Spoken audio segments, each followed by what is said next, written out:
So today we have a special guest, William Harder, and he's always one that I love him. He's a good person.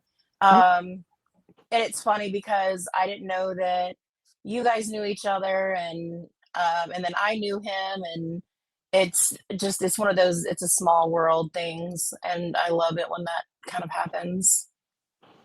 Well, thank you for the kind words. It is a small world. It is.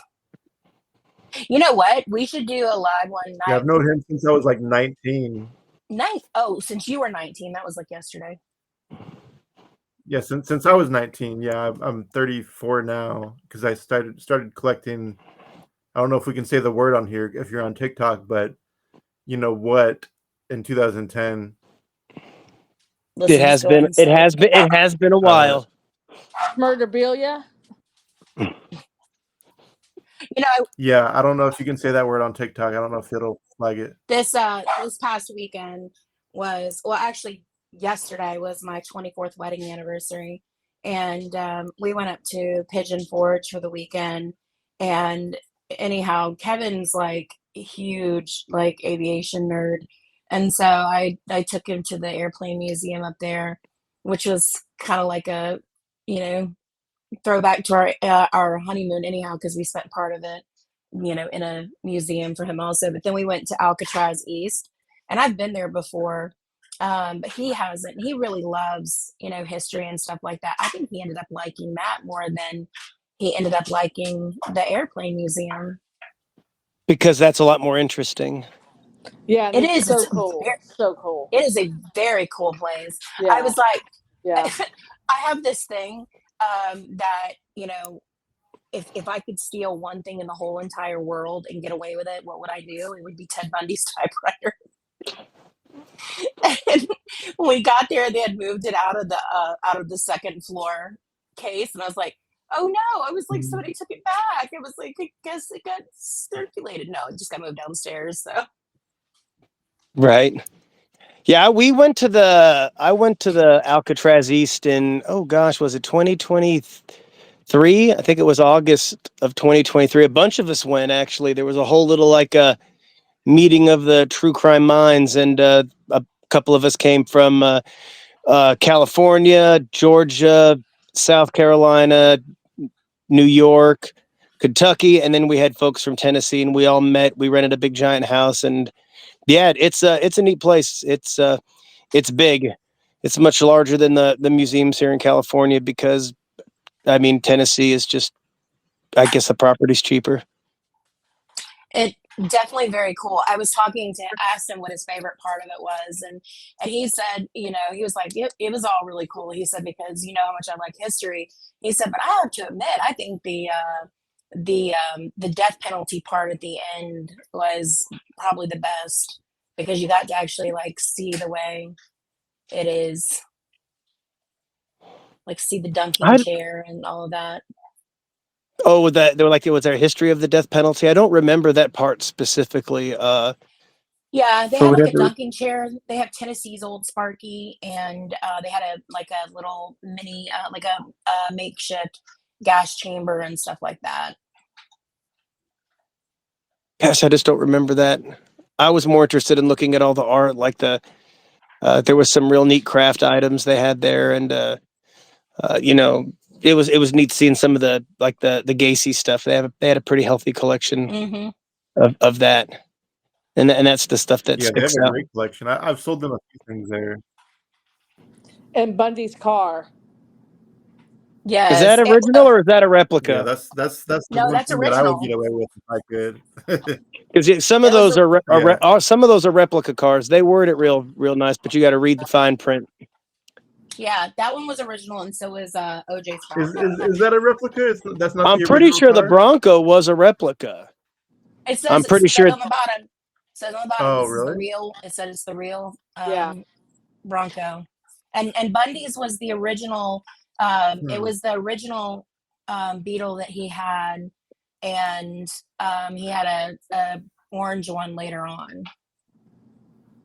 I could have sworn that it Was said that the one that he it was using replica. here in Washington when he? I'll send you the pictures I took. Was that the Volkswagen he used when he used the fake arm ruse? Yes. The fake broken Yes. arm ruse? Okay, yeah, I've been to that lake before. That's pretty crazy. Yeah, I'm sorry, I just can't remember. It was there were so many of us. There was a lot of moving parts for that outing. It was definitely an interesting place. I was telling my husband, I was like, do you know how much stuff that like me and my friends we could start our own museum. Right. So some folks might be doing that in the not too distant future. Stop it. Oh, Yeah, I don't I know know. a I couple don't people are want to. talking about it. I don't want to say anything, and because it's still like we're looking at properties and stuff. But yeah, it's definitely it's not just an idea. Like it's something where we want to do. Nobody ever tells me anything. That would be awesome. Yeah, man, it's gonna be. That'd be cool. I have You could some probably unique open a items. Manson museum alone, let alone with everything else, Yeah, it's gonna. I've held back on selling a lot of my top shelf stuff just because I hate selling it in the first place, but like I really don't want to sell it now because I think preserving it for posterity and letting people come and see it and explaining, what went into collecting this sort of stuff and and how I got the items that I got and the interactions with, people are going to always want to talk to Charles Manson, even now that he's gone, they still talk about him. So it's like people are going to want to know in the future. And rather than listen to, Vincent Bugliosi with his, dribble that he's been, regurgitating up until his death, it'd be nice to hear like a, more objective, you know, concept or idea of what and who Charles Manson was, because he's certainly not that stuff. I mean, there's some truth to it. I mean, it's all some of it. It's rooted in truth, but I think some of that stuff just, yeah, I don't know where they came up with this. So, what do you think the truth is about Charles Manson, like from your point of view? Well, I mean, I was thinking more of like the motivation of the crimes, like this whole race war notion, and yeah, I just think was playing into the social issues of the time. There was a lot of civil unrest. There was civil rights issues going on. They were very real, and white America was afraid of that. So to play into this, hey, this guy was trying to spark a race war. I mean, I just don't think that's just not real. That's just made up. It is completely make believe. I'm not saying that they didn't try to make it look like, members of the black community committed these crimes, but it wasn't to start a race war that African Americans were going to win and then rule over. I mean, even if Manson had said something whimsical like that, that wasn't, I mean, I just tell people, say that out loud to yourself. I mean, how stupid do you have to be to believe that? Because it's absolute nonsense. And nobody ever discussed that. It wasn't like everybody came forward and said, this is what happened. Vincent Bugliosi gave Susan Atkins a script, and then that script went to Linda Kasabian. And then she regurgitated, that to get her immunity and go home. And I firmly believe that's the the meat and potatoes of that particular issue. But there's so much more. I mean, I don't even know where to start with. I mean, the truth about Charles Manson. It's I mean, it's a lot of it's out there, but you have to look for it and you have to find it, and you're not going to find it in books like Helter Skelter or made for TV specials called Helter Skelter. You're just not going to find. You're not going to find that truth there. And, people forget that Charles Manson was a person at the end of the day. And I know that people are like, oh, here's the old tired cliche. He's a human being. No, that's not what I'm saying. I'm saying that Charles Manson was not the animated character you saw on Geraldo or with Geraldo. That wasn't who he was. There was another person, behind that. How did you meet him? I started writing to, I mean, I've written to inmates before, but never to somebody who was convicted of multiple murders. I had friends that gotten in trouble along the way, and I'd gotten into some trouble. So I was no stranger. I'd been a pen pal with folks, when I was like 7 years old. Like writing a letter was not something that that I didn't understand. So I began writing Richard Ramirez in like 2000 or 2000, I think 2000, late 2000. And it was something that I really enjoyed, but I only wrote to Richard for about 3 years. I mean, I tried to write Manson and I tried to write Berkowitz and I didn't get replies. And I was like, oh, this is not as easy as I thought it was going to be. So I kind of just focused on Ramirez and had, fun with that relationship, which unbeknownst to me was one of the most boring relationships you could have. So I began to kind of sort of branch out around 2003 or 2004. And I had tried to write Manson and he didn't write back. But then I saw a person on the murder auction website selling a letter that was like, postmarked, 5 days ago, I think it was. And I was like, man, this guy wrote Manson a letter with no other goal than to put it online and to sell it immediately. If this guy can get a letter, I can get a letter. Now, it turns out that Manson was in the hole at that particular time, so he was paying a little bit closer attention to his mail and didn't have as many hands trying to grab it. So I wrote him a letter, and I used a physical address compared to a P.O. box because I knew some inmates had an aversion to that, thinking it was a scam or some sort of hustle. So that was one of the different tactics I did. And I remember the mailbox business that I used. The girl working there called me, and she says, "Hey, you got a letter down here." And I was like, what? I have a letter? She goes, "You do?" And I go, "Is it from Charles Manson?" And she goes, "Yes, it is." Ooh, I raced down there so quick, just ecstatic. And I still have the letter. I wrote him back, of course, immediately. And he told me he would call me as soon as he got out of the hole, which he did. And he said, "I'm sending, visiting forms. I need you to fill these out," which I did. And Manson differs from, other inmates in California in that they actually interview him to ask if he wants to approve people or not. So the prison called me initially and asked, where I got the visiting form from. And I said, "Well, I got it from Manson." And they said, "Oh, no, you didn't. He's not taking new visitors. He hasn't visited anybody new in years." And I was like, "Yeah, but he sent it." And then they said, "Who else are you writing in the PHU?" And I was not writing anybody. And I said, "I'm just writing to Manson." And they said, "Well, we don't believe that he sent this to you, and we have to sit down with him." And then, sure enough, when I finally did get approved to visit, I remember talking to the sergeant, and he said to me, "Yeah, you were right. He wants to see you." And I was just like, "Yeah, that's right, buddy." So, but it was just a very exciting thing because, like he says, man, he's 10 times the Pope. He's 50 times the Pope. It's easier to get an audience with the U.S. president than it was to get an audience with Charles Manson. It was an exciting thing. And yeah, man, I can remember it was and that's where it kicked off. And we became, good friends until the end. I love that. If he wasn't the crazy silly, or what was? I mean, when he came in the first time, I remember I was sitting at the visiting table. It's in a small private visiting room for the protective housing unit. There was 2 officers at like a podium not a podium, but like almost like it kind of looked like the little area on Star Wars where in the prison wing where there was kind of like a sign, like a semicircle, like a circular desk that was kind of towards the back of the room.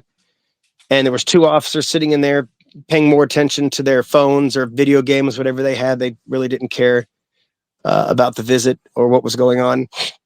And I remember hearing the back door pop, and of course all their little devices went away and they stood up as if they've been paying attention the whole time. And in he came, and he was walking with his jacket draped across his shoulders, like a pimp walking with a cane and strolling up at at a leisurely pace. He flipped the cane up in a singular motion, and it draped on his arm. And as he was holding his arms out into like a Jesus Christ pose, and he tilted his head down and stuck his tongue out and shook his head from side to side, and then in a singular motion flipped for the cane to come back around to his hand, and then kept walking. And as he came up to me, he took the cane with his other hand and put his hand out and grabbed me in with a kind of like I guess they're, the native handshake where you grab on the forearm, and he pulled me in real close and he said, "Hey, soul."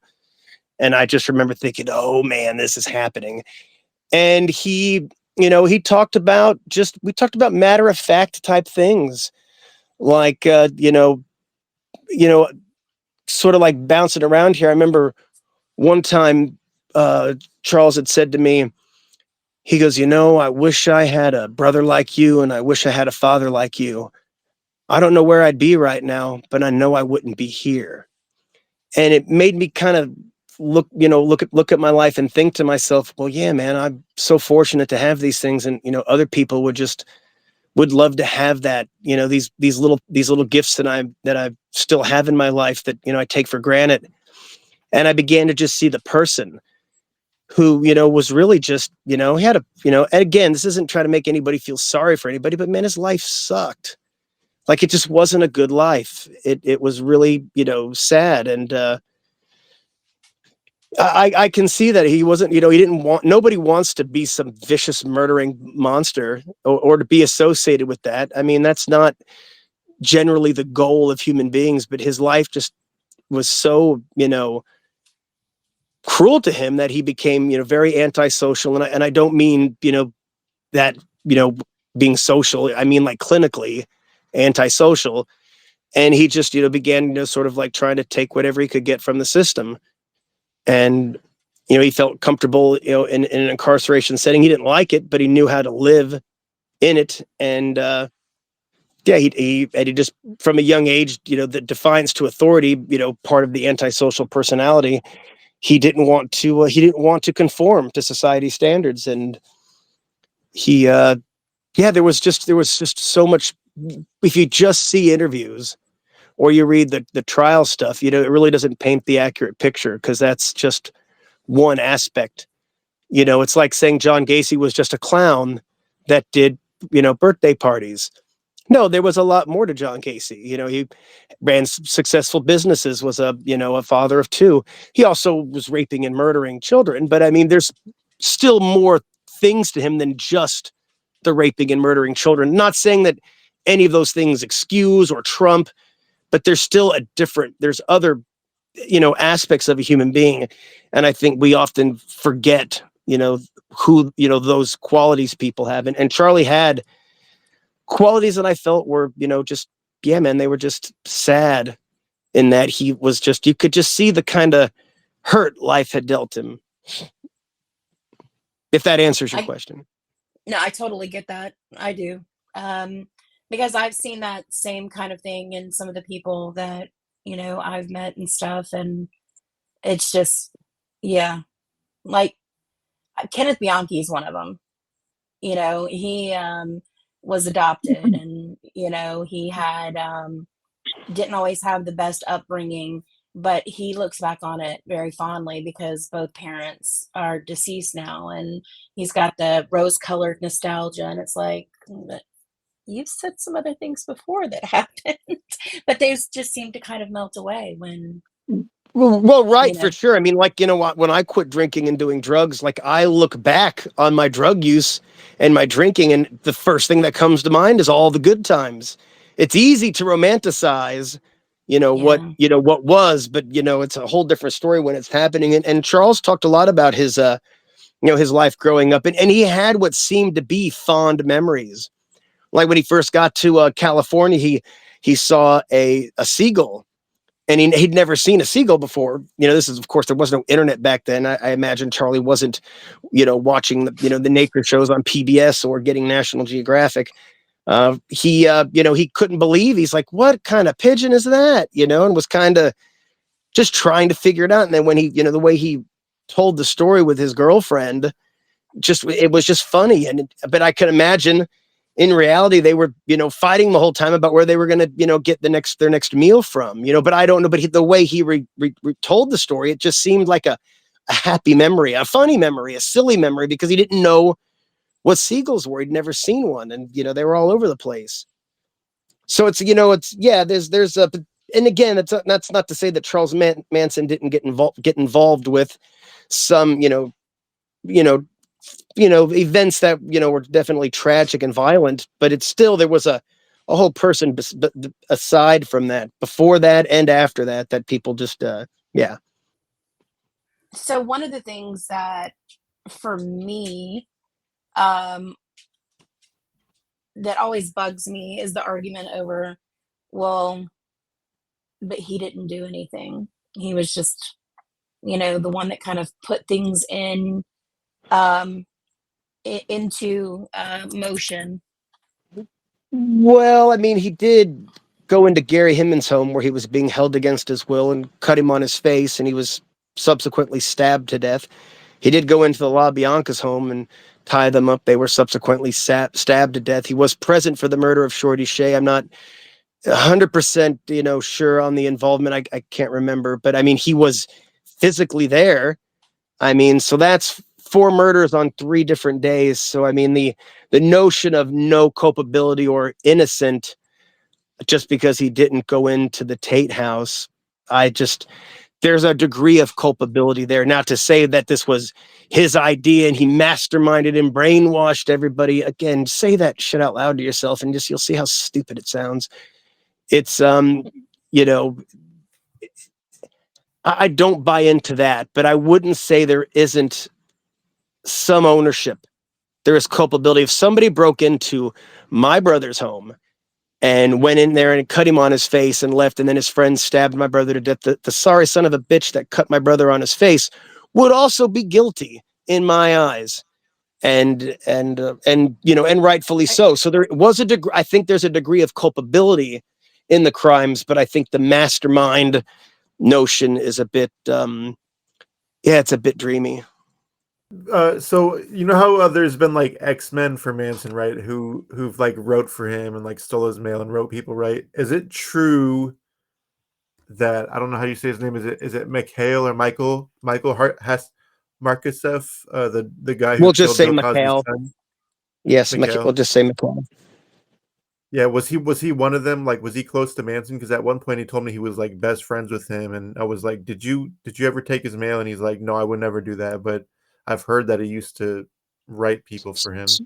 So I have never seen a quote unquote X-Men letter from him, but I remember I was visiting with Charles once, and the food cart, the food guy didn't come. They didn't have like the big vending machines in there with like sandwiches and pizzas and stuff. A guy would come, and back then I drank vats of booze all the time, so I was always really hungover during the visits. Anyway, I was sitting there just dying because there was you couldn't buy anything. All you could eat was like some M&Ms and candy bars, which did not help for the hangover. So I'm sitting there, and I think the vending machines were actually down that day as well. That was the problem. There was nothing to eat. There was going to be no vendor, and there was no vending machine. So we were just sort of sitting there, and I'm again hungover, expecting to be able to buy something to eat. And I remember McCall coming over, and he said, "Excuse me." And then he looked at Charlie and he said, "Sir, it doesn't look like the vending truck the vending guy will be coming today." And he pulled out 3 bags of cashews and he goes, "Would you and your visitor like these?" And Manson said, "Yes, thank you. Carry on." And he's, he said to me, "Sorry for the interruption." And I was like, "No, it's fine." And then as he's walking off, Manson said, "You know who that is?" And I said, "No, who's that?" He goes, "That's Cosby's boys killer." That's and crazy. I just remember, and I still have the wrappers from those cashews. He used to call me Michael, or however you say his name. McCall. Yeah, he said, like, I used to have letters from him where he said he used to be racist. More Mikhail. I think it might be Mikhail. It's Mikhail.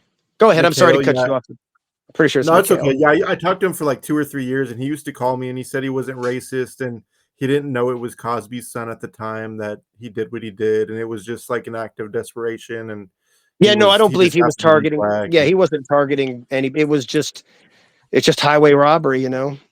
Yeah. Plus he was like, Yeah, plus go he ahead. was like, yeah, he was like, Yeah, he young and was drugs and like just all fuck. It's dealing. all yeah. People Right. do. I mean, again, not making excuses, but yeah, people get desperate, and it just that yeah, it sucks. It's a shame that happens to people in this country that they Right. get to It's that pretty point of sad. I desperation. mean, yeah, He was a especially very with, nice. He was I a very mean, nice young man. That's all. I can just say that he was always very polite and respectful in visiting. He, I do not believe he wrote, and if he did, I haven't seen them. It's not to say he didn't, but I don't think he did. And he was a very religious person and enjoyed, the religious services and he tried to stay out of the politics. Every now and again, he'd get sucked into them, but he tried his best to stay out of that. To my understanding, I remember right. buying a bunch of your letters from him just because I was so interested in. He would never write me. I don't think I tried very hard. I think I might have wrote him once and was just like, yeah, this isn't gonna work. Yeah, he was kind of boring, but I was eventually supposed to visit him, but I was like, I don't want to just go to this one random city and visit this one prisoner. Like when I went to San Quentin, I visited like Shermantown, Jablonski, Turner. My visit with Wade Adam Ford got canceled because of fog watch, and then he got pissed at me because I was visiting Turner the next day. He's like, "Well, just cancel the visit and you come and see me. Fuck him." And I'm like, That's not "That's how not how that it works. works." Yeah, I was like, "That's not how it works." I'm like, Nope. "You're like almost a genius. You should know that." Yeah, he should know that. It's oh yeah, man. I never saw Ford, but I saw those other cats there, and yeah, Yeah, it's Jablonski was nasty. The first time he tried to shake my hand, and his hand had open sores, like he was bleeding, like it was. I Ew. could see it like open. So what I did is I grabbed his arm, right, and I was like, "Nice to meet you." And he looked at me kind of weird, and I was like thinking like, "I'm not touching your hand. Like I'll probably get some type of STD or something like yeah. that." You I know? was gonna say, man, you get an STD shaking that guy's head, that or you'll get Yeah. fucking pink eyed because he's probably got poop all over him. Right, he stunk Ew. too, like, he didn't like, I visited him 2 days in a row, and I'm like, "Phil, did you shower?" And he's like, "Oh, yeah, I washed my beard," and, like, "Doesn't look like it, you got food in your beard," and, like, Yeah, man, he's he was tough. All he wanted to talk about was raping and murdering people too. It was a he kept trying. I saying the used to come out of N-words, his like, he kept visits, man. God, I'd have to Right. decompress. It was fucking terrible, man. Just listening to that for hours on end. Yeah, I thought I was gonna If get people jumped knew going what out of we there had to do because to get this stuff, man, for Christ's sake. Right, right, yeah, it was Phil's my craziest visits ever. Of course, that was 2 days in a row, and he was, like, talking all this crap, and there's 2 black inmates left and right to me, and he keeps using racial slurs, and I'm like, "Phil, you need to be quiet because I'm gonna get jumped going out of here or something." Then he's talking about this little girl who I'm just like, "Oh my god," Oh yeah, you dude. know, He would like always try to get their attention and like wave to him, and I'm like, and I remember stopping him once and saying, "Phil, has anybody ever told you that this was too much?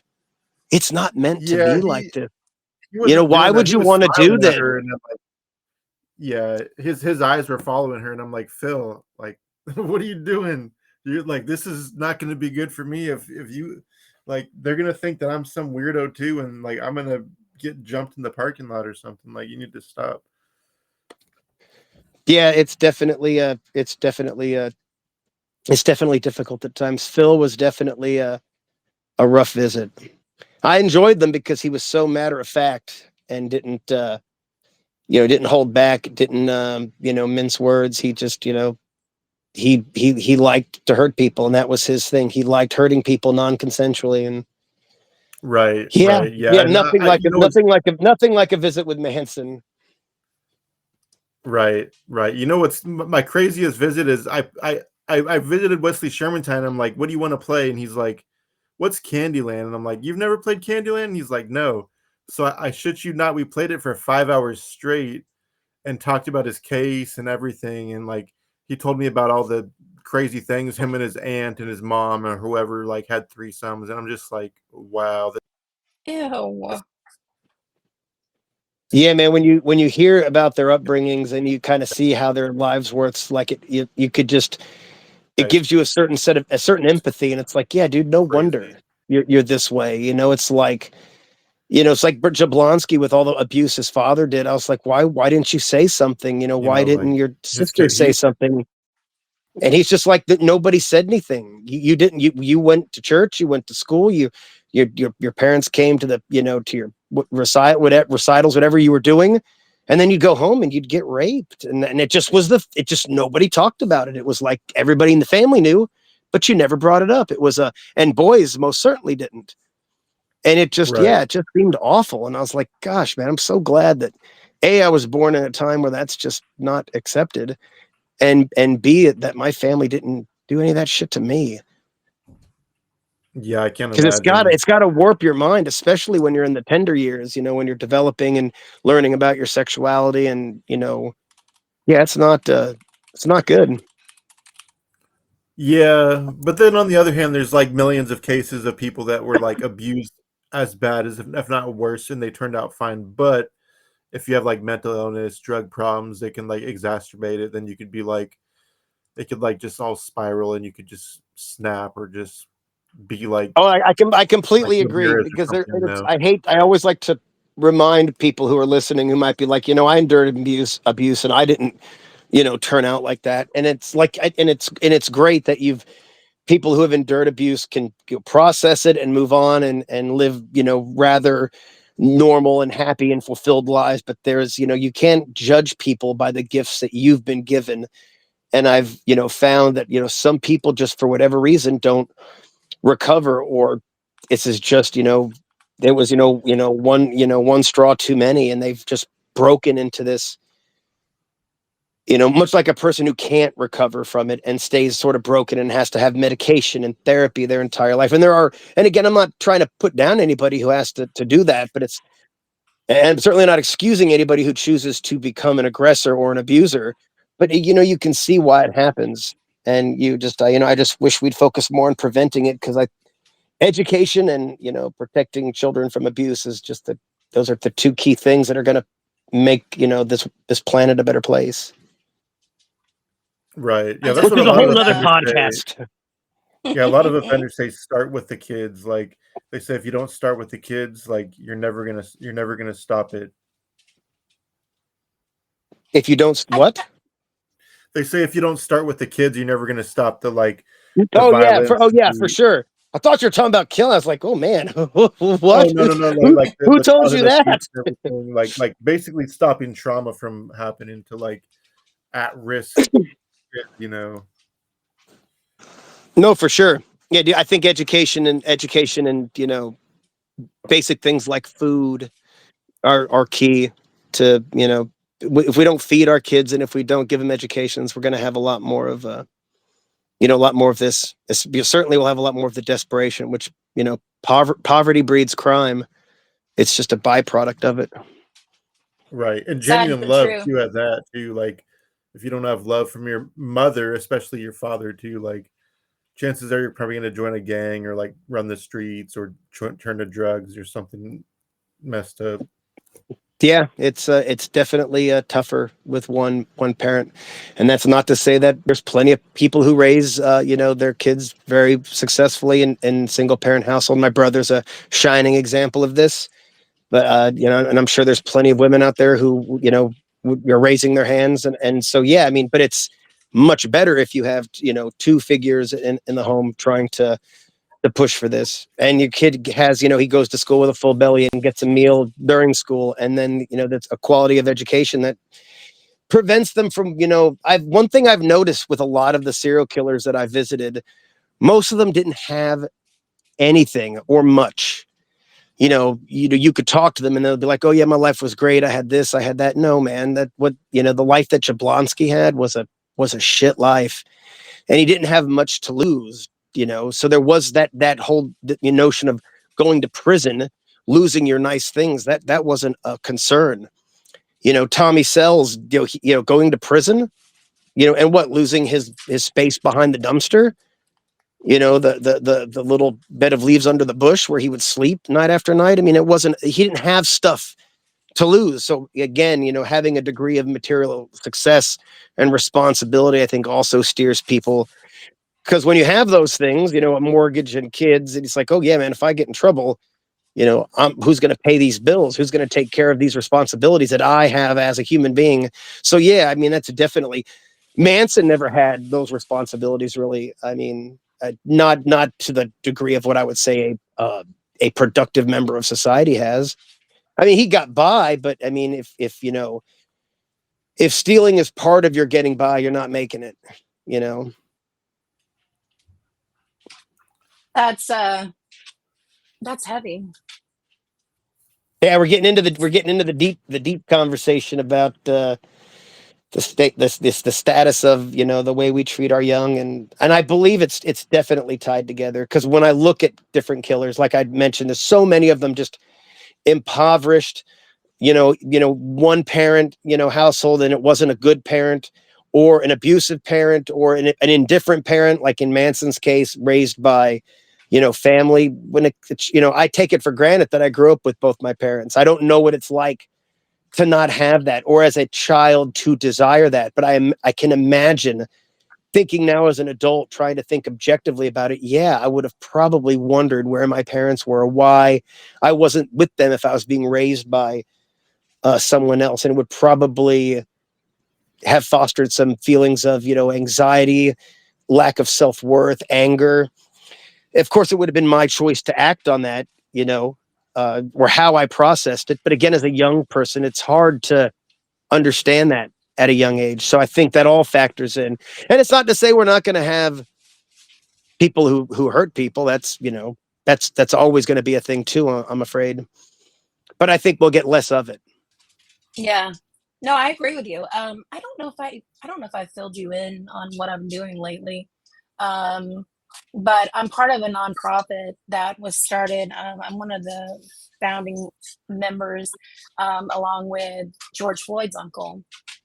And one of the things that we're doing is we're in the process of putting together like all of our programming and stuff. And I've told them, it's very, very essential to start, to make sure you attack the juvenile angle, and helping to target, kids, and giving them viable alternatives and stuff like that. There were, I was doing the whole, guardian ad litem thing while I was in law school, and one of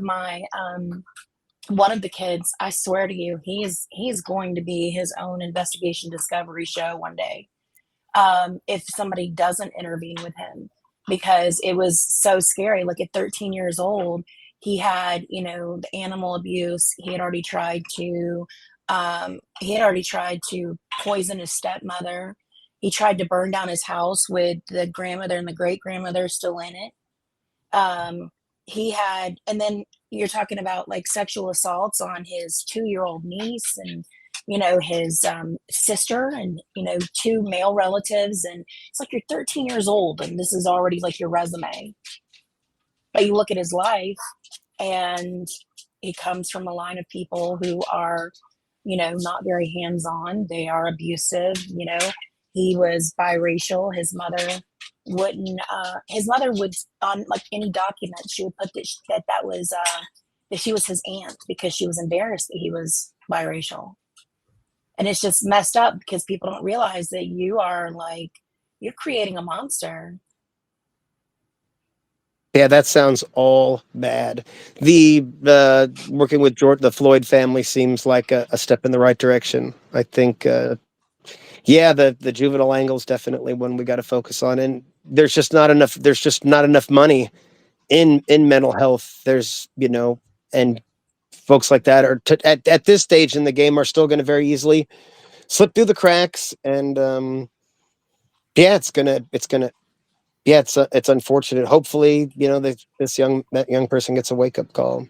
I hope Maybe so. I don't know, gets into a mentor program or something where people yeah, because yeah, man, it sucks. And I scream at the top of my lungs trying to tell people, look, you can either put money into education and we're going to have a better society, a more productive society, or you can take money out of education. You can cut the school lunch programs. You can get rid of after school programs. You can defund mental health. And yeah, I mean, yeah, that's good if you own a private prison. I mean, that's good if you're in corrections. I mean, yeah, that's that's good for you then. But if you want to have a society where we're not locking everybody up and people are well adjusted and well rounded, then yeah, we should probably put some more money into that. And the underserved communities, and I don't mean by race, it's just like where there's not a lot of money. Those are the communities that need it the most, because the communities that are doing well, they have the means to fix some of this stuff. Those kids do get counseling. Those kids do go to private schools. Those kids do have after school activities, all things that point to a more successful, you know, if only Charlie had, some little league to play when he was growing up, What would his life be like? you know? Yeah. No, I think you're absolutely right. I mean, I've Or seen if he never people. found drugs. Oh God, man, Yeah. I hate drugs.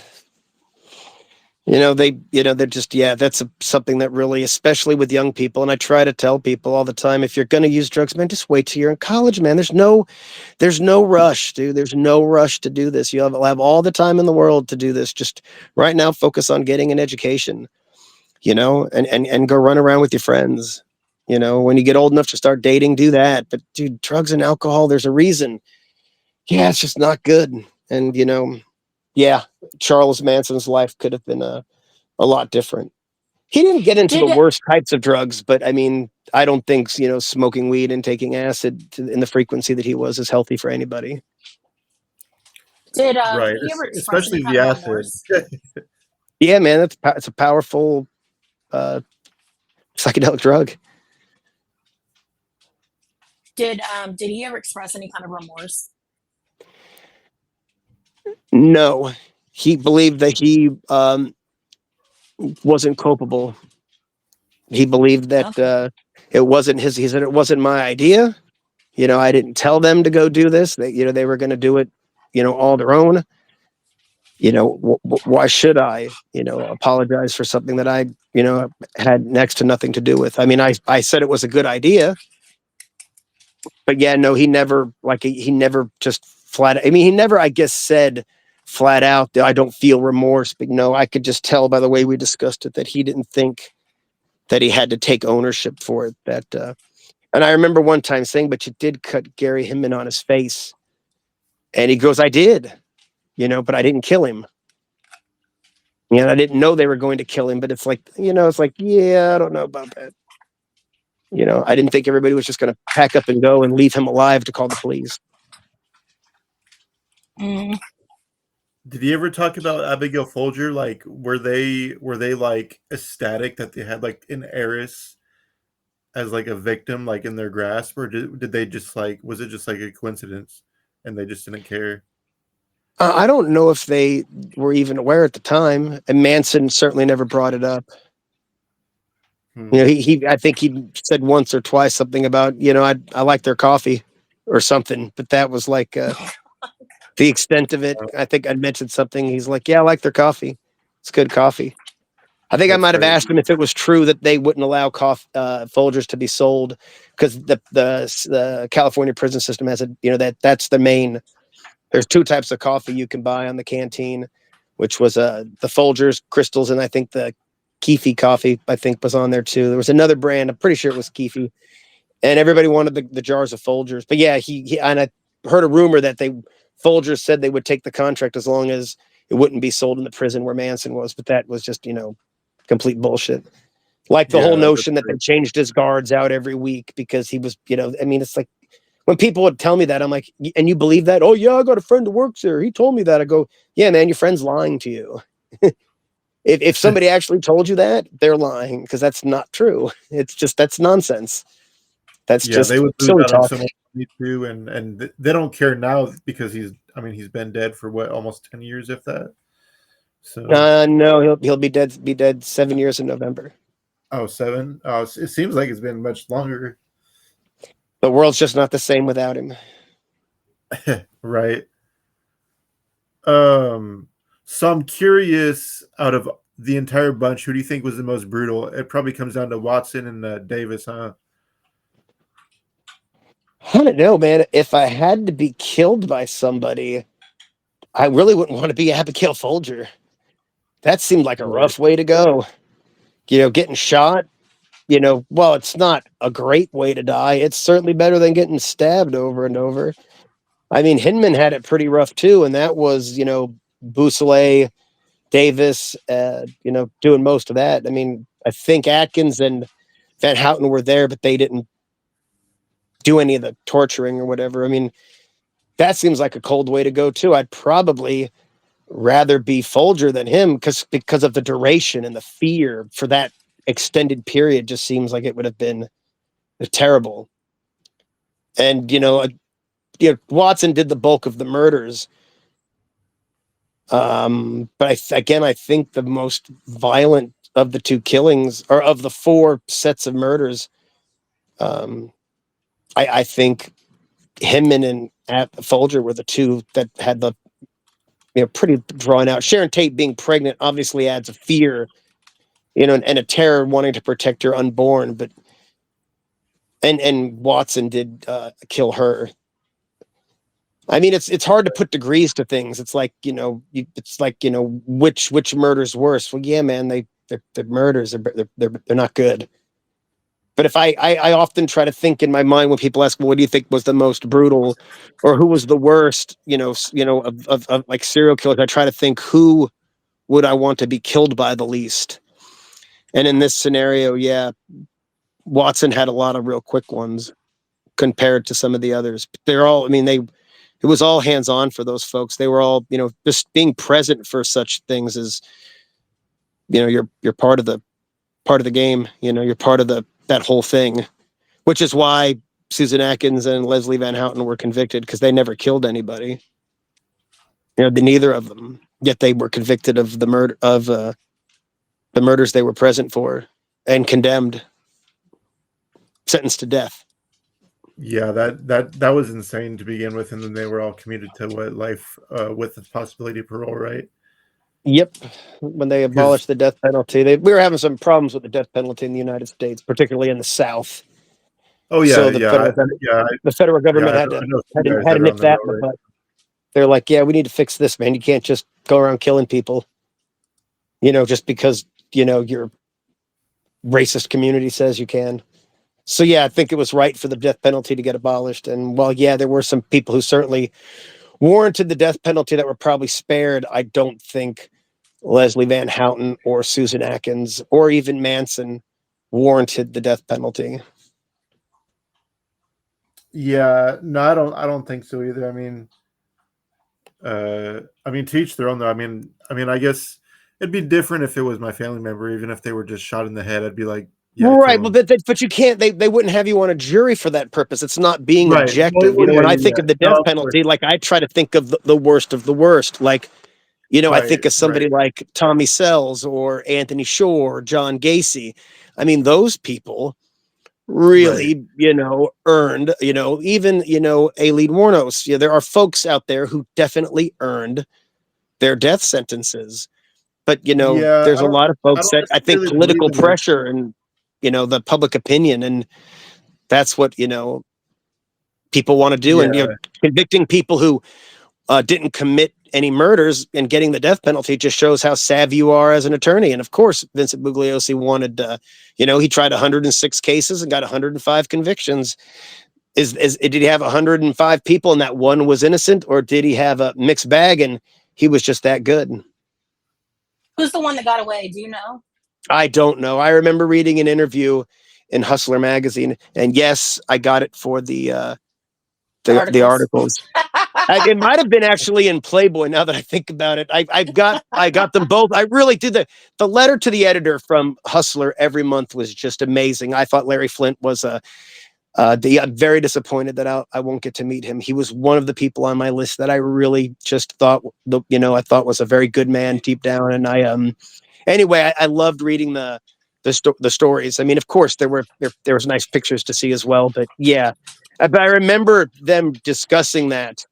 And Bugliosi, they brought that up, his track record being 106 trials with 105 convictions. Yeah, we saw that on the thing this weekend at the museum. There was something about that in there, and my husband and I was like, I wonder. Yeah, that's just, but Um, that's not justice, man.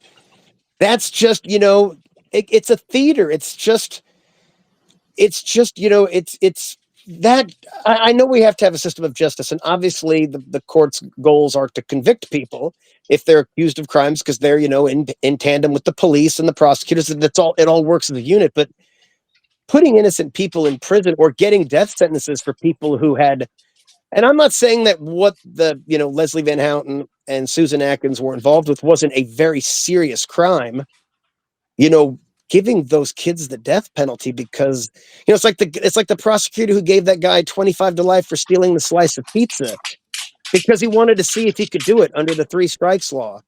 You're going to put a guy in prison for 25 years to life for stealing food. What the fuck is wrong with you? Like, how do you sleep at night? What a Look piece at of Willie shit. Simmons in Alabama under the 3 strikes. He's in life for prison. I mean, he's in prison for the rest of his life because of $9.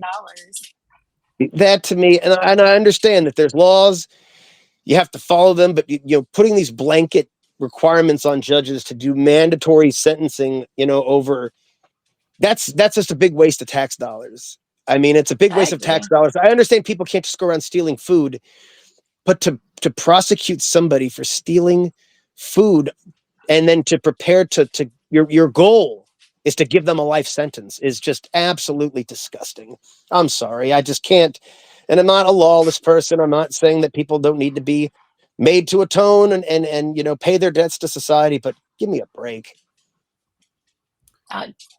You're preaching to the choir. By the No, way, I'm going sure. back to Larry Flint for a second, have you ever heard how he's like just a couple of degrees of separation from Wayne Williams?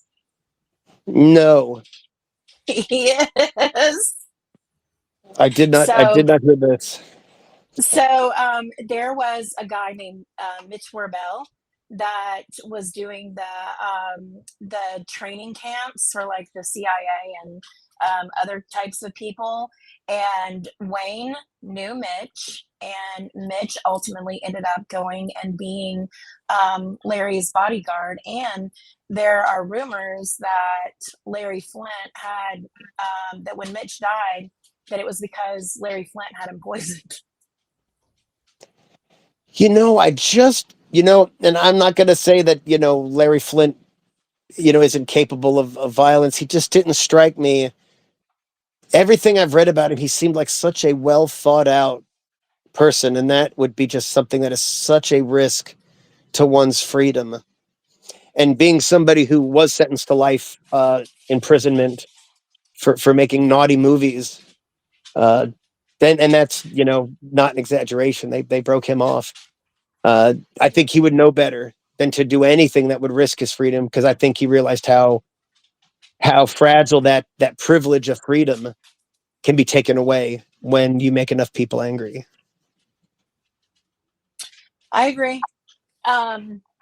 So it's just interesting that this guy that Wayne knew, he ends up as Larry Flint's bodyguard after it was after the shooting that happened in Gwinnett County that put him in the wheelchair.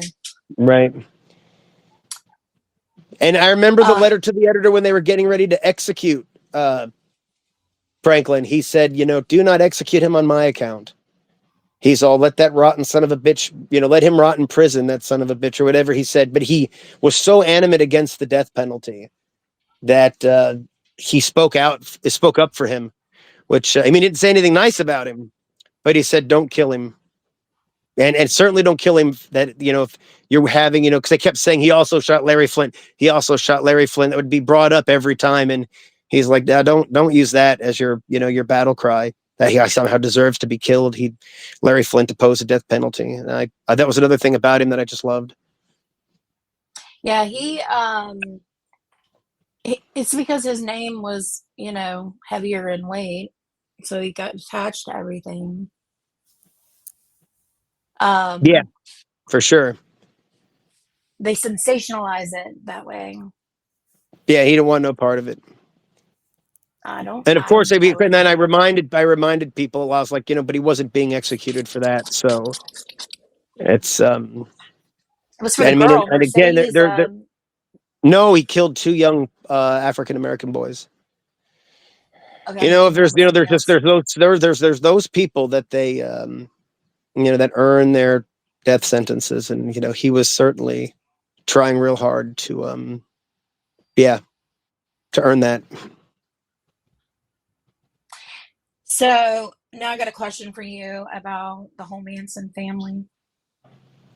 Have you ever come across any of the ones who were kids during that time period that know that they were there?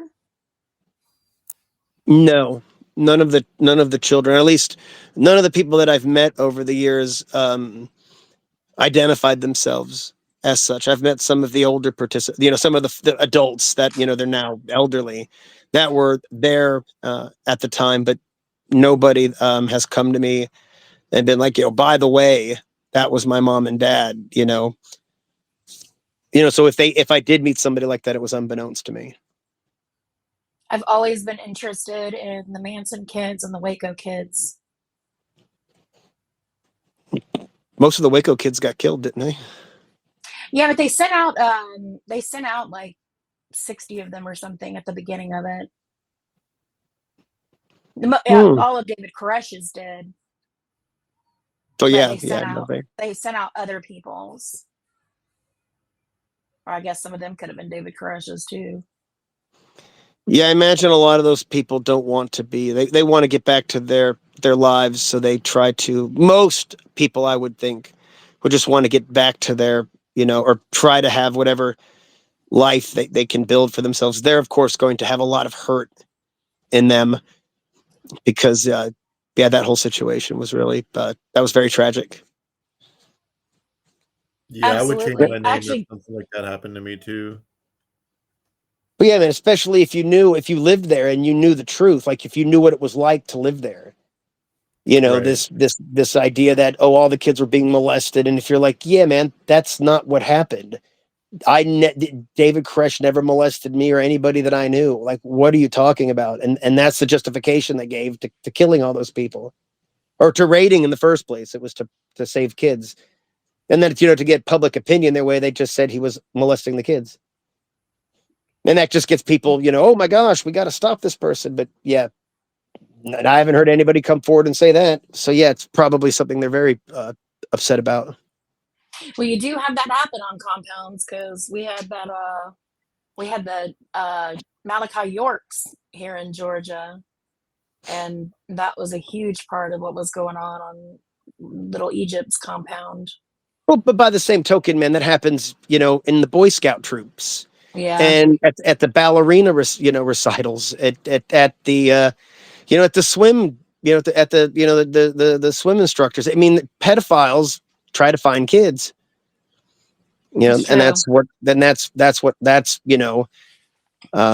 that's how that, that's like an attraction. It's like a, sort of like something that any activity or organization that is geared for children will attract that type of person, unfortunately. So, I mean, I'm sure there's plenty of happy compounds all over America where everybody's just happy to be in their little space and nobody's being hurt or held against their will. And I'm sure. sometimes your Boy Scout leader's just dressing up and taking pictures of himself. That is true. Almost getting caught if he's not careful. But yeah, there's that too. Old Dennis Rader. Gosh, he's getting older. He's going to be missed too. Yeah, that'll be crazy when he passes away, because the only person that'll be left is Ken Bianchi and Kemper, that I believe from that actual era. Ridgway. I don't think Ridgway didn't kill all those people for sure, man. There's just but he's got the conviction, so that's really all that matters. Berkowitz still in that era. Yeah, Berkowitz is definitely one of the greats. He's I think Ramirez, and I think under Ramirez would be the Hillside Strangler, and further down the rung would be Kemper, but the BTK case was definitely it was definitely a big, and I don't know to say if it was bigger than the Night Stalker, but it was definitely the focus of more media attention. And I mean, those two I think are real close. But yeah, Gacy, Dahmer, and Berkowitz and Bundy, those, and Manson, of course, those are like the crown princes, if you will, the big fish, the Yeah, greats of American true crime. that's what Those everybody always cases asks. will be Have those names forever for some. remembered. Oh yeah, I mean, even though like Ed Gein and Fish certainly command more money for their collectibles, they're just not the household names that Son of Sam and Dahmer are. They're a lot more cheaper than like Fish and Gein. Like Ramirez is cheap, and like a Well, few others are they cheap. lived out full terms though, is the thing. Like they did a whole life in prison, whereas Bundy was a little bit before the the craze of writing. Right, Same with Dahmer, and of course his term was very short. And but Berkowitz and Manson, those guys, and they've been around, and so their items are cheaper. But I still think, and when I think of what a household name is, I mean, you could ask 100 housewives who Ted Bundy is, and most of them would know. You could ask 100 housewives who Jeffrey Dahmer is, and almost all of them would know. right, You know, right. these are names that are just in our culture. You say Ed Kemper, people are like, who? Wasn't he Right, the governor of Georgia? Or, that people won't know who you're talking about. right, right. Yeah, Probably was the governor of Georgia. It wouldn't surprise me. He was a sharp individual. I was just there at the jury room, and when I got out, when I left this time after having my Shirley Temple, I looked across the street, and I really started like looking at the courthouse, and it just kind of really all kind of hit me as like, yeah, dude, they really used to just walk right over here and get drinks, and he just would stroll right in. It really was where all these court employees and police hung out. It's not that way today, but it really was back then. You could see how it was that way. That's it was much more socially acceptable for cops to go out and get drunk publicly than yeah, and talk people. cases with random people. Yeah, like they probably can't do that nowadays anymore. But Oh yeah, no, not with phones, and cameras. They right, they hate that shit because you'll just put it on YouTube. You can't right. That's they an can't just internal they can't affairs just beat you up if investigation right you away. run your mouth or don't look the part. Right, They can't do that anymore. right. And internal affairs gets them for everything. So yeah, Yeah, can't be doing that. Got to play by the rules. It's crazy. Did you know Ken's in California right now? I did not know that. What's he doing here? Parole hearing. No, that's probably not going to go well, unfortunately. that's what I said. Especially in the Los Angeles County Jail. You said, right? Yeah. Yeah, I was like, that is a bad jail to be in, especially with his case. He better be in PC. Well, of course he would be. He would definitely be in a security setting because of his notoriety.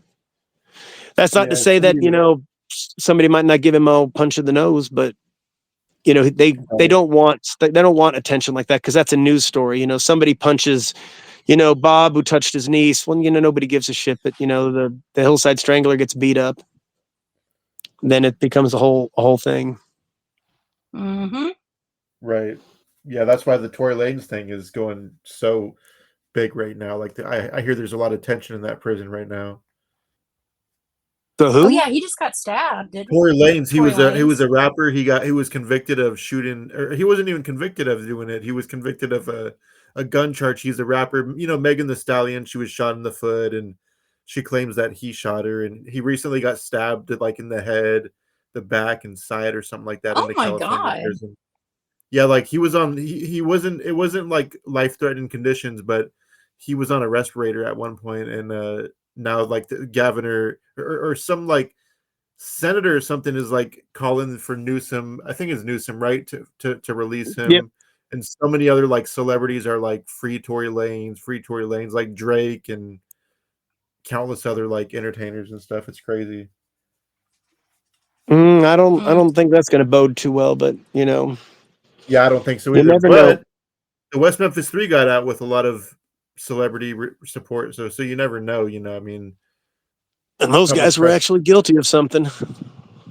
Right, Ah, right. Yeah, I agree. Yeah, I'm just going to say if you can, and I'm the first to say that I do not trust the police, but when you confess the same confession over and over and over, and you're supposed to be some, mentally, what's the word?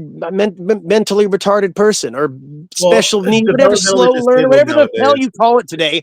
If you're supposed to be this person, how are you remembering that? Are the police feeding him nonstop the same narrative, hour after hour to get the same confession? Or was he just telling the truth? Right. Yeah, Yeah. exactly. I know that I a mean, confession isn't always the best evidence, but yeah, man, when you say it over and over again, it is. But I do believe they didn't get a fair trial. So, you got to play by the rules. And when you break the rules, I think people are entitled to, like with Wayne Williams, even with Manson, you don't get to break the rules that you have to follow them. And then people try to say, well, they broke the law. Why should you? But that doesn't matter. What matters is how, you present and prosecute and convict people. And you can't withhold evidence. You can't leave things out conveniently.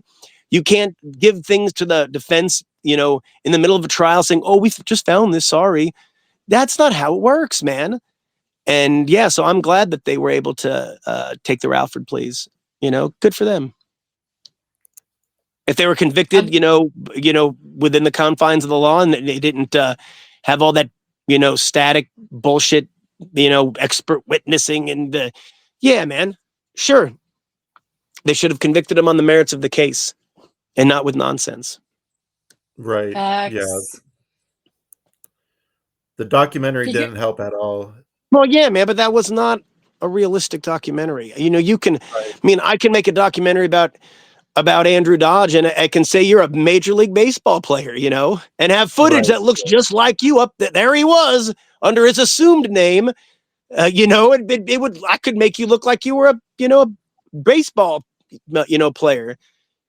There's Right. only a handful of documentaries that really try to be, I want an objective, like the one on Wayne Williams that's on HBO, the Atlanta's Missing and Murdered. You could say, well, he's guilty. And it's like, it's funny that you've got all these people coming forward, retired Supreme Court justices, police, these people are coming forward and saying, you know what? This isn't the way it's supposed to be. This was not a lawful conviction.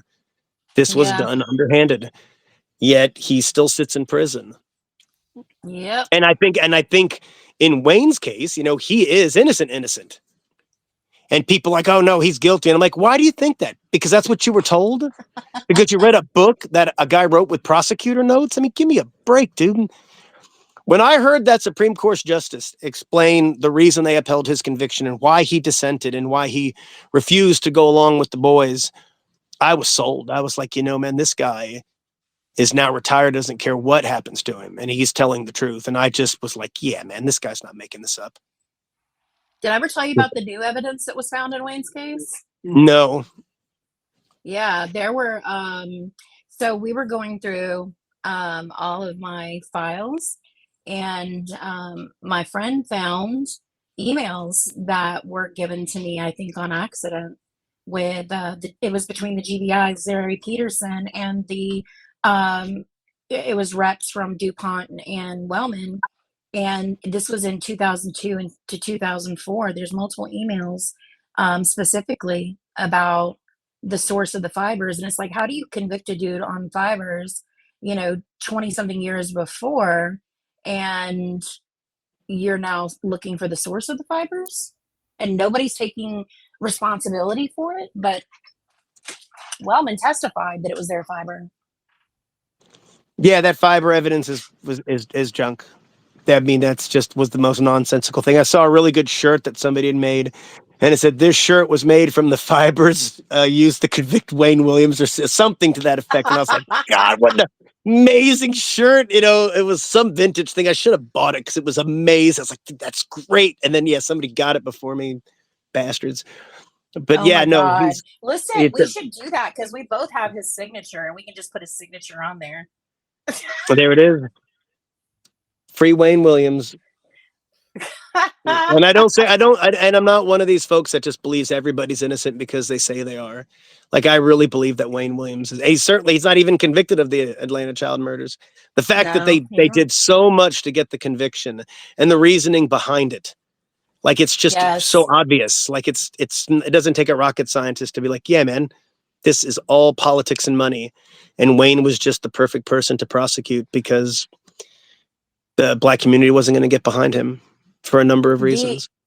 the interesting thing too is if you look at the succession of cases in there's oftentimes a lot of carryover, like say OJ and the Menendez brothers, right? And I think that was the same thing with Wayne's case because prior to convicting Wayne, and I don't know if I've ever shown you the pictures or not, but there was a police sketch that looks exactly like this dude, James Walraven. And he was the Atlanta bathtub strangler, and he had just gotten convicted right before Lewis Slayton had just used the similar transactions, the pattern cases in that one. And he basically tested it out and turned around and used it again to convict Wayne. And it was just absolute bullshit. Yeah, I agree. But this dude is the spitting image of this. Literally, he is the spitting image of this Atlanta child murders drawing that somebody did after Balthazar's. It's difficult to admit you've done something wrong. You want people to have faith in the system. You don't want to, it's like, I'm sure that the state of Georgia would be just happy as could be if Wayne would just die of natural causes tonight and be 100%. done with it, because you don't want the system to not work. But the system doesn't always work, and I believe that one innocent person is too many. If we know somebody's, and I feel terrible for all the people in who are incarcerated who are innocent and just don't have the resources or the public interest or the support that Wayne has had. Wayne's had lifelong friends who have stood by his side the entire time, and his case has also got a lot of public interest. And Wayne So can be a big old pain in the butt. Yes. So people standing by Get him out of prison so he could fend for himself. Gosh, man, he is a little bit of work. I love him though. And I do give him a little bit of extra attention because I do believe he's innocent. I do too. I'm actually getting to work on this project out of Mississippi and Louisiana, where you have people who were convicted on Dr. Michael West's bite mark stuff, which is false. And then also Stephen Hain, who was an uncertified medical examiner. And he was not only an uncertified medical examiner, but he was by far exceeding the amount of autopsies that he should be doing per year by 5 and 6 times over. And you can't do 1,800 autopsies in a year and then be correct. There's just no way. That's so many per day. Well, the problems, there's just so much that goes into these trials, and you have these expert witnesses that come on. You don't really know, and because like the Joe public, you kind of want to trust the police. So the police come and say, hey, this guy is a certified yada yada, and they ask him, how many years have you been on the job? Well, I've been on the job 32 years. And how many cases have you dealt with that are of this nature? I've dealt with 1,800 plus cases. You just you hear these numbers, just makes them sound like they got to know what they're doing. But no, man.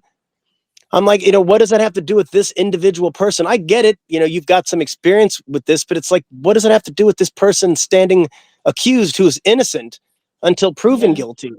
And, with the snitch testimony, it's like, if it's helping the defense, it's like, this person's a criminal and you can't trust a criminal. And then if it's helping the prosecution, this person had no reason to lie. He's been made no promises, which is, of course, bullshit. It's yeah, man. I just, and if you don't serve on juries, once a week, you don't know.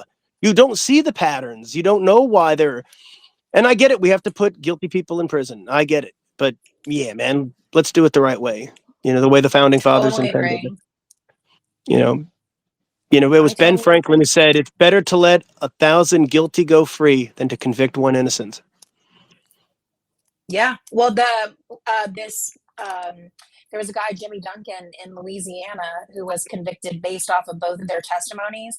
His death sentence just got overturned on April 25th.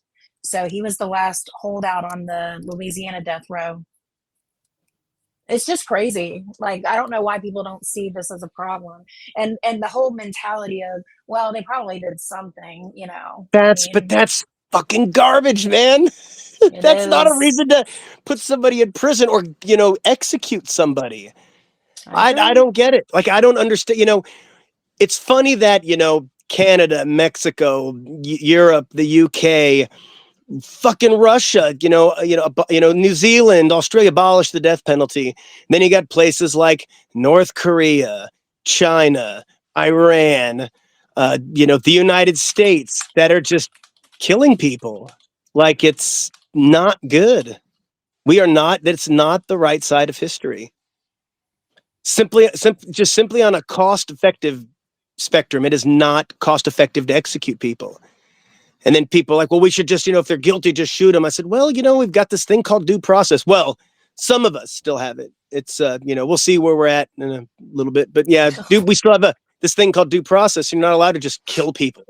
But, again, who knows where it's going to end up.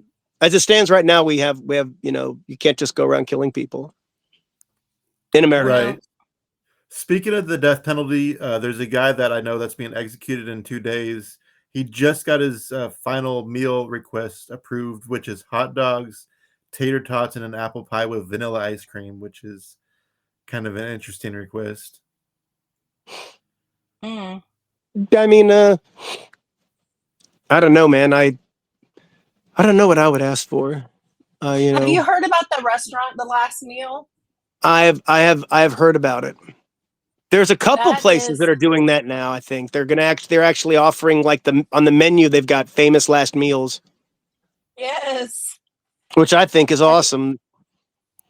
I was talking about that with with one of my museum investors, and it's like, yeah, man, I think this would be a really this is just awesome. They have like a restaurant or a snack bar or something where you can order up that's just great. A pop-up card, I think, would be even cooler. Like, maybe like once a month or something like that, or like a weekend a month or something. They'd make a killing. But you got to get a food license. But I don't know what properties we're going to look at yet. And if something has a restaurant adjacent or has a kitchen that was just part of whatever this building was, and be like, okay, this, might be something, worth looking at. Because, like, when you go to the Museum of Death in California, you got to go across the street to Machete's place to get your, mushroom asada burritos, and there's nothing to eat at the Museum of Death. There's not even a popcorn machine. Same thing at Alcatraz. Yeah, man. You gotta have a popcorn machine, man. You gotta have popcorn. What are you doing? Yeah, something. I mean, it's like a kind of like a standard thing you have at a museum. A little popcorn, I would think. Yeah, or some type of vending machine or something. I would. Oh yeah, for sure. Got to. I want all your money. Give me all your money, please. In fact, you can send it to me now so I can work faster to bring all my stuff to you. Yeah, well, now knowing about the potential museum makes a lot of sense on some of the purchases I've seen you making. Oh yeah, man. We hadn't even got into that. The Menendez is a whole discussion, man, because that's something I have opinions on. But yeah, I got some great Menendez stuff, like great. And I've purchased out a real big collection not that long ago. I bought a bunch of other civil rights related stuff. I got just tons and tons of stuff just piling up, and I don't want to sell it. I don't even want to show it to people because I don't want people to take me offers on it. It's tough turning down offers, especially when it's it's just unrealistic amounts of money you're being offered for things, and you have to say no because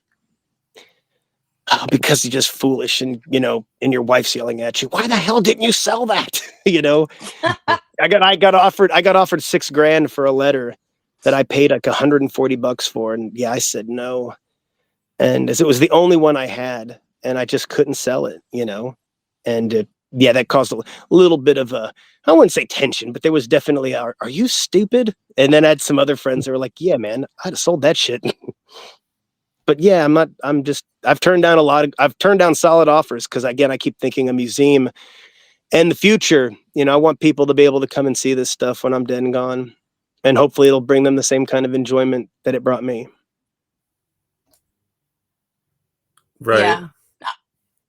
I have some Because interesting it's been fun collecting this. Like, I can't even, I'm not going to say that there hasn't been bumps in the road and hiccups and stressful times and times where I was just very discouraged with the whole, community and not wanting to, even slowing down on visiting prisons for a minute. But, the whole experience is like, it beats the hell out of going to an office every day for 40 years and seeing the same people and dealing with the, office politics. I mean, this has been a lot of fun.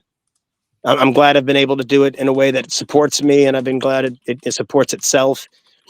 And now the prospect of being able to preserve the history that I've gathered up is just, it's just so appealing. Like, that's what I want to do, because I think private collections are great. I think there's a lot of amazing private collections, and it's the thing about them that sucks is that people don't get to enjoy them. Like Indiana Jones says, it belongs in a museum.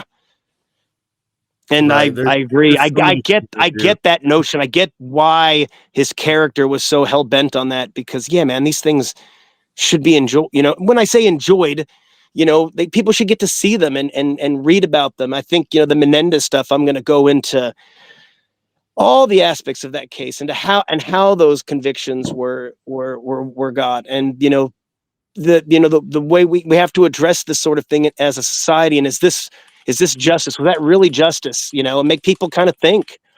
They can draw their own conclusions. I mean, I obviously have my opinion, but I'm going to try to make it as objective as possible. Like, I don't plan on, making, feel sorry for the Menendez brothers, or, hey, they should have got away with that. No, that's not what it's about. But life without parole for killing their sexual abuser. I mean, come on.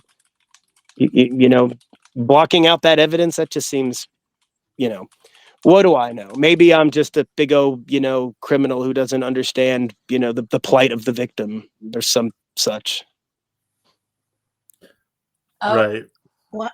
Yeah. Those victims advocates can be overbearing. They have a captive audience. Those people are upset. They're hurt, and I can imagine, if somebody killed my dog, that would make me so mad. And I couldn't imagine like somebody murdering my wife or my mom, and just having to, even if they were in prison, you'd still be just upset with that. And I think some people get to such a point of just, they don't recover from it. And then these advocates certainly can, that's their flock. And they become so, in their grief, they become very, yeah, man, they just want to execute everybody.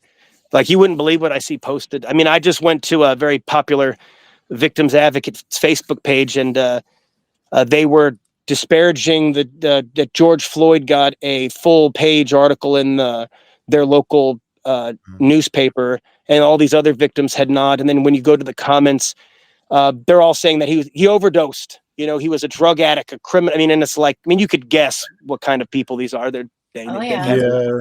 So I mean, that's what they said over and overdose. over. And I even messaged this person. I was like, dude, that's not cool, man.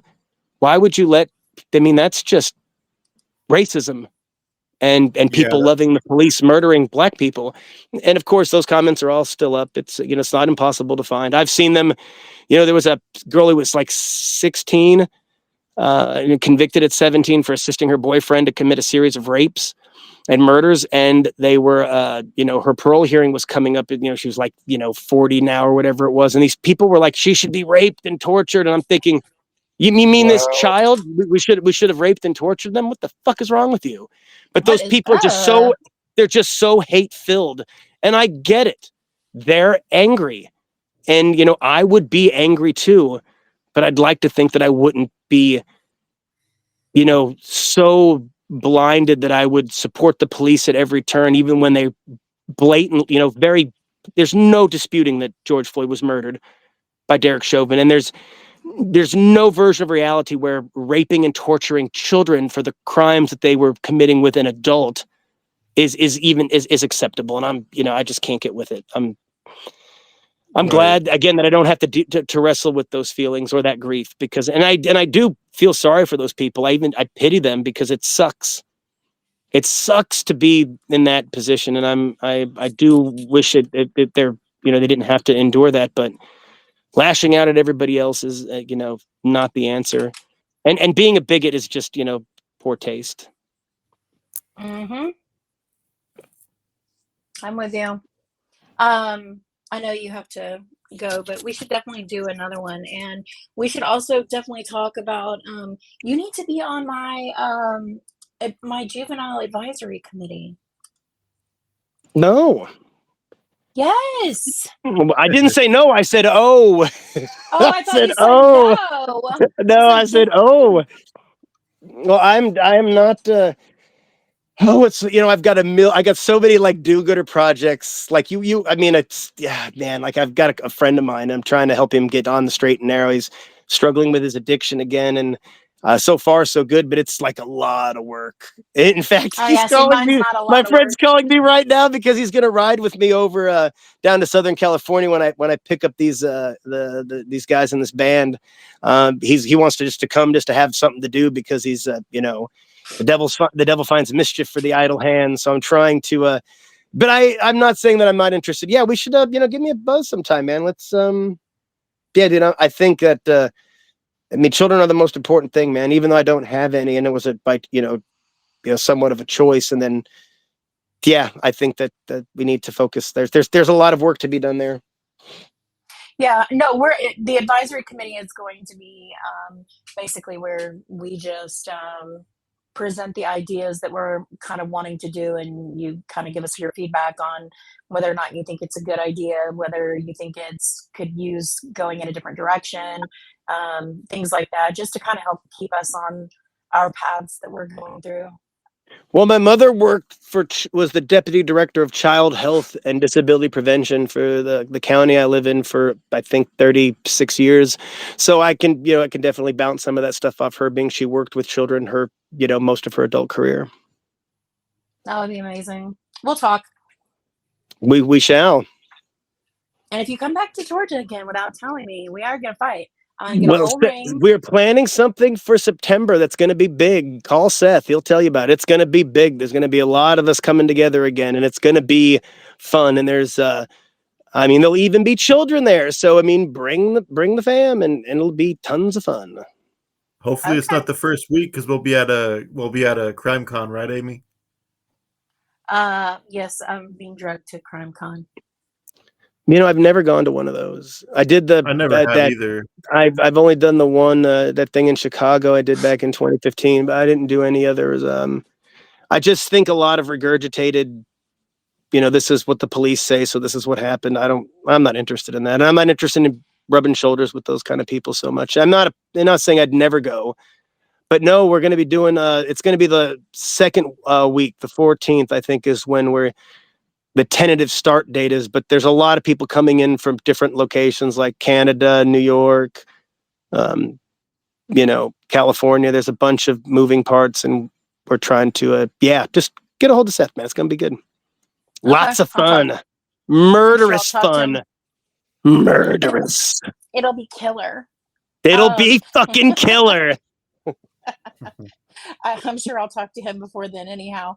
Okay. I'm going to do that, because that would. And there's a chance that I might be out there in July. There's some stuff popping off, So I will keep you. The thing in Chicago, was that with Brian? The Dark History?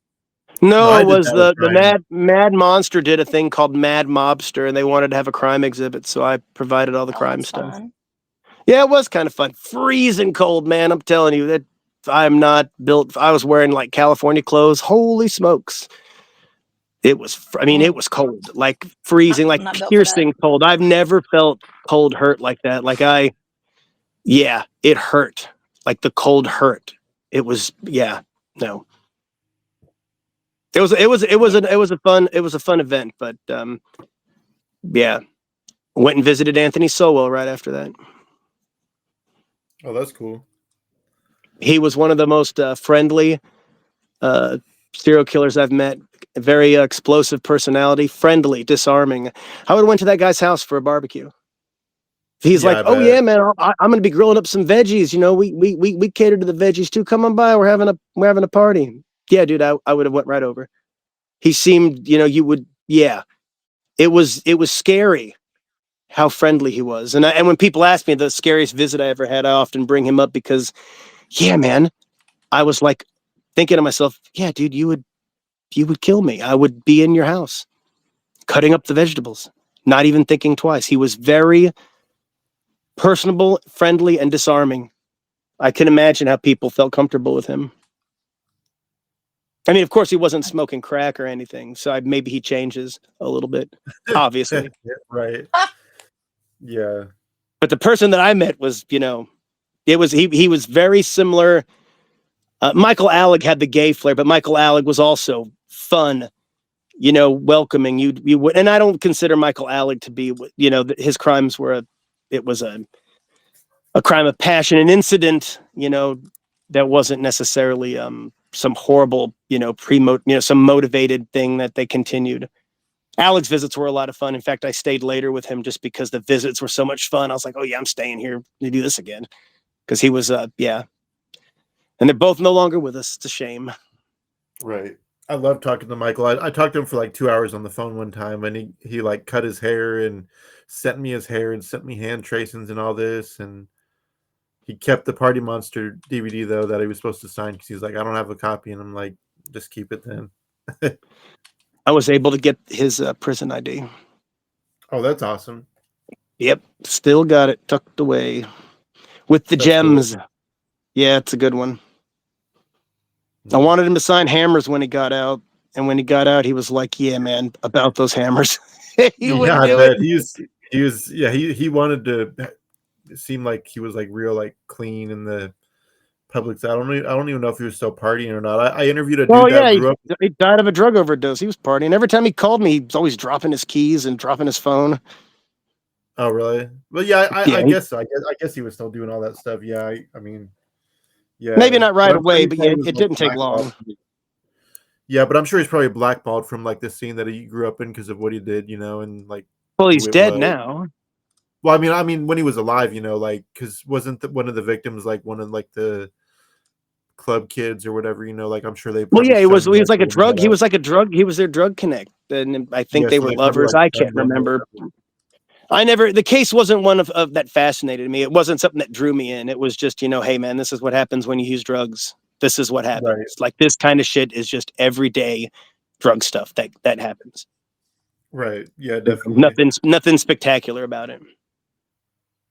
Well, kids, Yeah. I do gotta go get in the car. I'm running a little behind Yes, have schedule, but fun.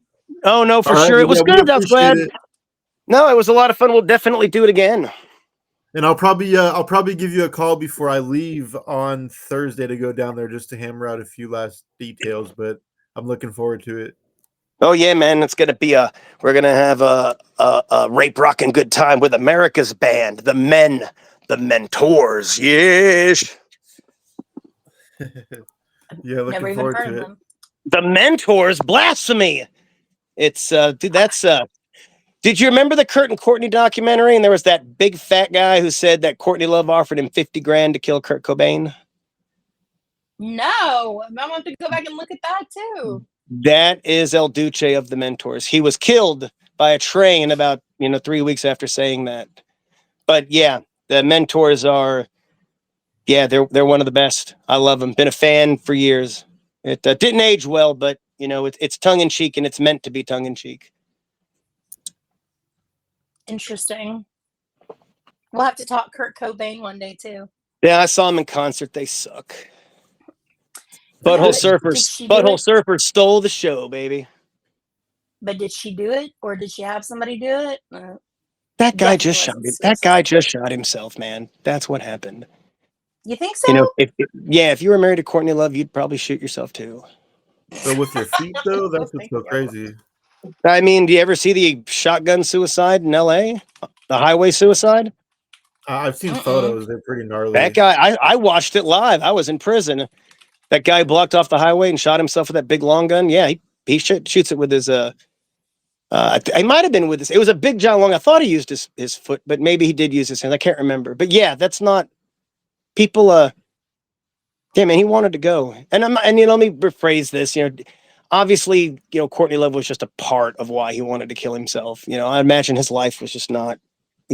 Drugs, man, drugs. They make things, when things are bad, they just make them worse. They're great when you're having a good time, but that's not how life works. And when you're hooked on them, it fosters much that's bad. Yeah. All right. Well, have fun, and we'll talk. And I know you'll see Andrew on, I think, Thursday. Oh yeah, we'll take a few photos. It's been a while. Shit, the last time we hung out, we were in Las Vegas. Yeah, I would think I was like 19 or 20. Maybe I was 21. I was 21. That was 13 years ago or 14 years ago. That was a while ago, man. It was a long time ago. Yeah. All right. Well, you guys have a good night. We'll chat soon, and I'll see you Thursday. All righty, man. Thank you for having me Bye. on your little podcast. And yeah, y'all take care. Bye. All right. Later. Bye.